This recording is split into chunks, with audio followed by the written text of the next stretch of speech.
Good day children. Today I am going to teach you the poem Fire and Ice. So you can see the title of the poem. It is Fire and Ice, written by Robert Frost. Before this also you have learned the poem Dust of Snow by Robert Frost. Even this poem Fire and Ice is written by Robert Frost. Now fire and ice.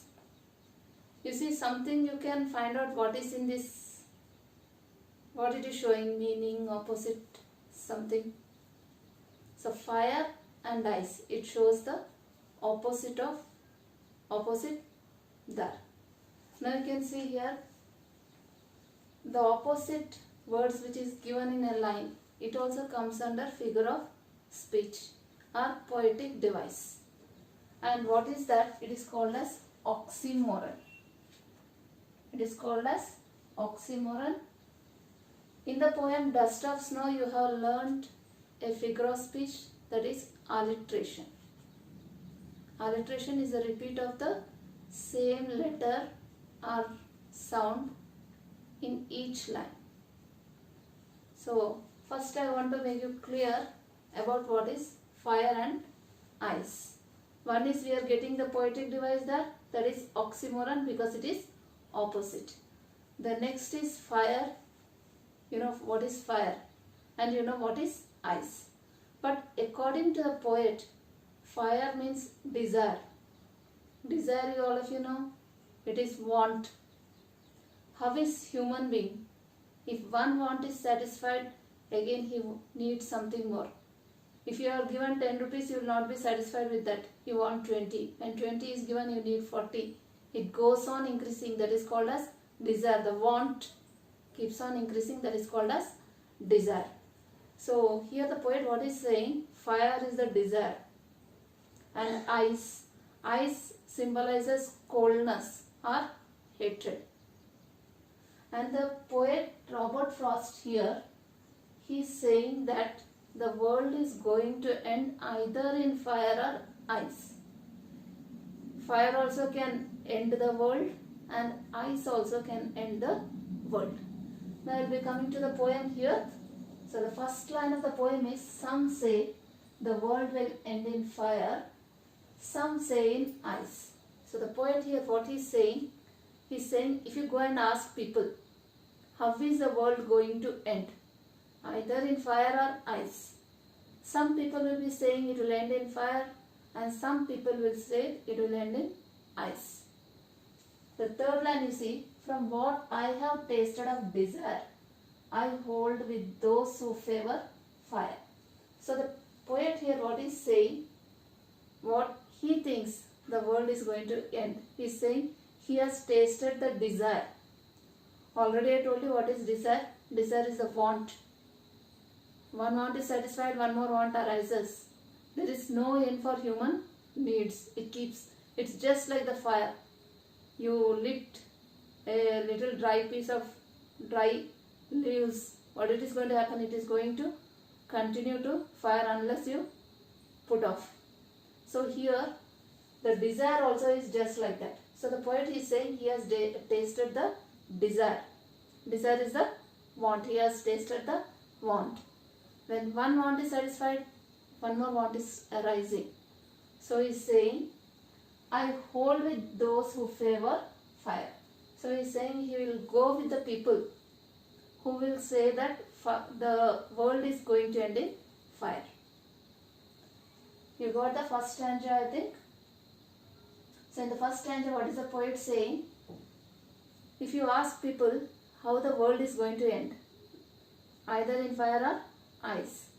Some people say it will end in fire and some people say it will end in ice. But according to the poet, he is saying what he tasted of desire, he will go with the people who agree that the world is going to end in fire. This is the summary of the first stanza. Now we will go to the second stanza. But if I had to perish twice. Now here the poet what is saying, if a chance is given that the world can perish. Perish here means come to end or totally destroy. If the world can end in two ways. He says that he agrees that even the ice also can end the world. First line you got, I think. But if I have to perish twice. The poet what is saying, if he has to die 2 times, or if the world is going to end 2 times, he agrees that not only fire but even the ice also can end the world. I think I know enough of hate to say that for destruction, ice is also great. So he is saying even the ice, it also has the quality of hatred. He says, I know enough of hate. You know what is hate also? Hate comes for cold or ice. In the winter season, you see, when you feel so much cold, you feel hatred also.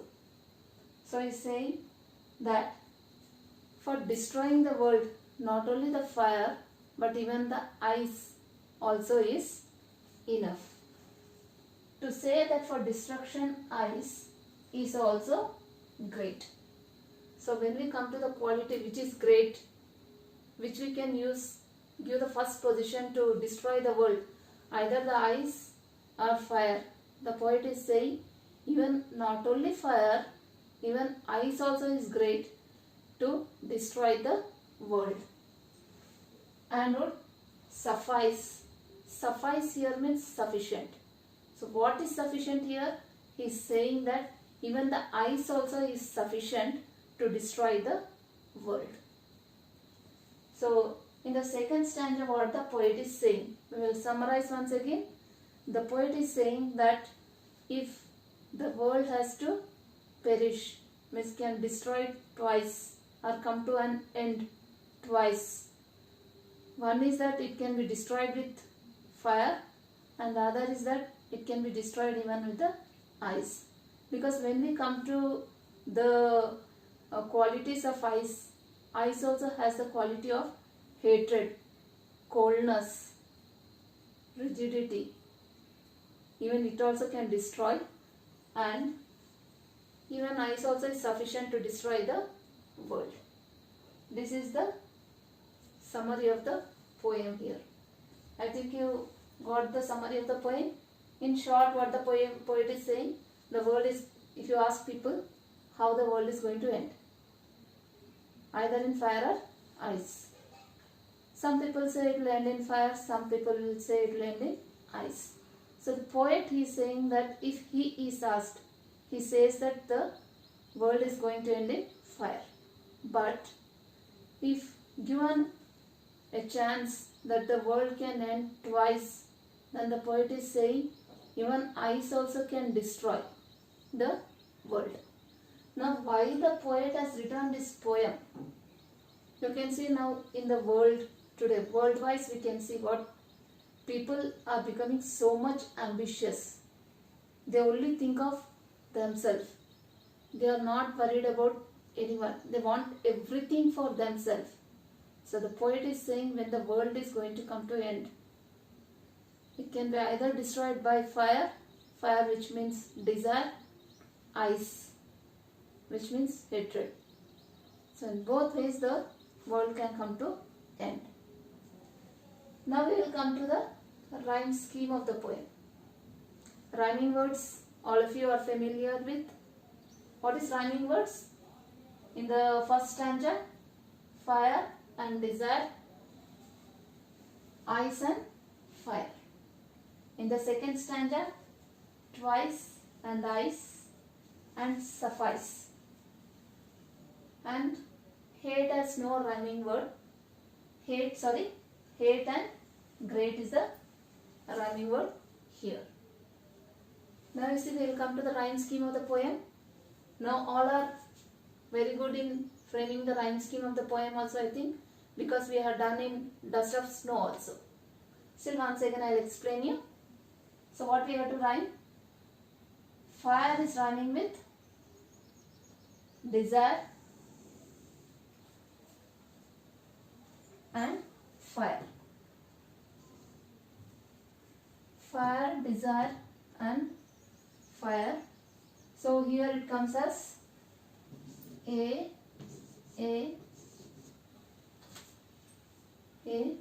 and ice.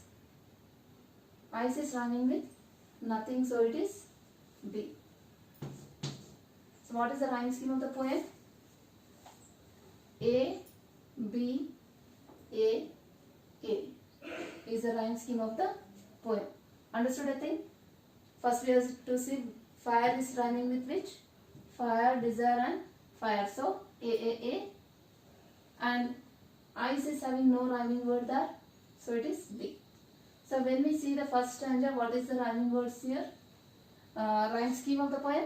A, B, A is the rhyme scheme of the poem in first stanza. A, B, A.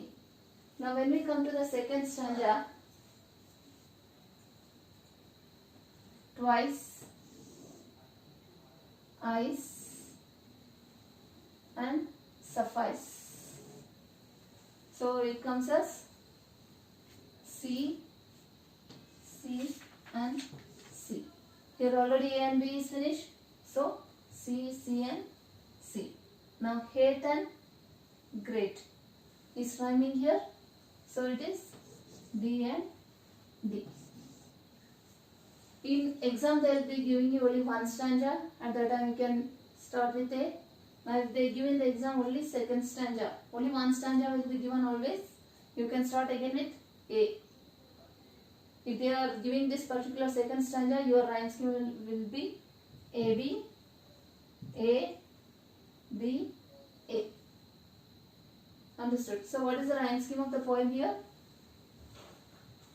C, D, C is the rhyme scheme of the poem. You can see the rhyme scheme of the first poem is different and rhyme scheme of the second poem is different. It can vary also. It is not necessary that in one poem the rhyme scheme in all the stanzas should be the same. Now we will come to the poetic device. Poetic device or figure of speech. So before I started the poem itself, I told you fire and ice. Here what we are able to see? It is the opposite word. So when in a line or in a sentence a opposite word comes, the figure of speech becomes oxymoron. What is the figure of speech there? Oxymoron. Why? Because it has opposite words. So here we are having the title of the poem itself as oxymoron, the poetic device there. Second one, symbolism. Symbolism is nothing but here. What does fire symbolizes? It symbolizes desire. And what does ice symbolizes? It symbolizes hatred or coldness. So when some word symbolizes something, it is called as symbolism. This is the figure of speech here. Next we will come to alliteration. Alliteration all of you are familiar with. We have done in the poem Dust of Snow also. Yes, all of you know. Now you can just find out in which line alliteration comes. So you can see in the first line itself of the poem, some say the world will end in fire, some say in ice. Now in which words you can see the alliteration here? You can see here, some say the world will end in fire, some say in ice. So first letter here yes, and here yes, and here also in the second line yes and yes. So when the same letter or sound is repeated in the same line, it is called as alliteration. So today we have come across three poetic devices in the poem. One is oxymoron. Oxymoron is the title of the poem only, which is the poetic device there. It is fire and ice. Why it is called as oxymoron? Because it is the opposite. When opposite words are given in one line, it is called as oxymoron. And second one is symbolism. Symbolism means when a particular word, it symbolizes something. Like in the poem, fire symbolizes desire and ice symbolizes coldness or hatred. And the third one is alliteration. You can see here, yes, yes. The same letter is repeated or same sound when it is repeated. That particular sentence, if they ask what is the poetic device, it is alliteration. So now we will come to the question answers here. The poet of the poem is Robert Frost. Dust of Snow also, the poet is Robert Frost. And Fire and Ice also, the poet is Robert Frost. Here we have only two word meanings here. One is perish. Perish means to die or disappear. Die or disappear. And suffice. Suffice means sufficient. What is sufficient here? The ice also is sufficient to destroy the world. So only two meanings you are having in this poem. Now we will come to the question answers that. So first question given here is, there are many ideas about how the world will end. Do you think the world will end someday? Have you ever thought what would happen if the sun got so hot that it burst or grew colder and colder? So the poet here, what is given, the question here is, there are many ideas about how the world will end. So now what we are facing now, the crisis here now, the virus corona. So what the people say, in the people believe, some of the people, they believe that really the world is going to end.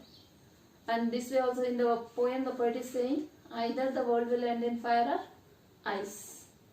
Here one more question is asked, do you think the world is going to end or someday the world is going to end? So it is written in our Puranas or in our holy script books. It has been written, definitely the world is going to end. Now that is left to you whether you think the world is going to end or not. So one more question given here is, have you ever thought what would happen if the sun got so hot and burst? So imagine the sun is getting more, is growing more hot and everything is going to burst. What is going to happen? Everywhere there will be fire and the world will be ending. Or it is becoming cold and cold day by day. You know, people die due to cold also. So if it is becoming very cold and cold also, definitely the world is going to end. Then what is the rhyme scheme of the poem? Third question, you can see that. Rhyme scheme of the poem, all of you know now. A, B, A, and second standard is C, D, C, D, C. How to find out the rhyme scheme also, you know. How does it help in bringing out the contrasting ideas in the poem? Contrasting means opposite ideas. Here you know, fire means desire, ice means coldness. These all are the ice, even though we think it to be cold, but when something is more excessive, what is happening? It is going to be dangerous for us also. In winter season, when it is slight, when we have slight sun, we feel better. But in summer, the same sun we feel too hot. So both are opposite. Anything too much is too bad. So I think you understood the poem. The poem, Fire and Ice. Thank you, students.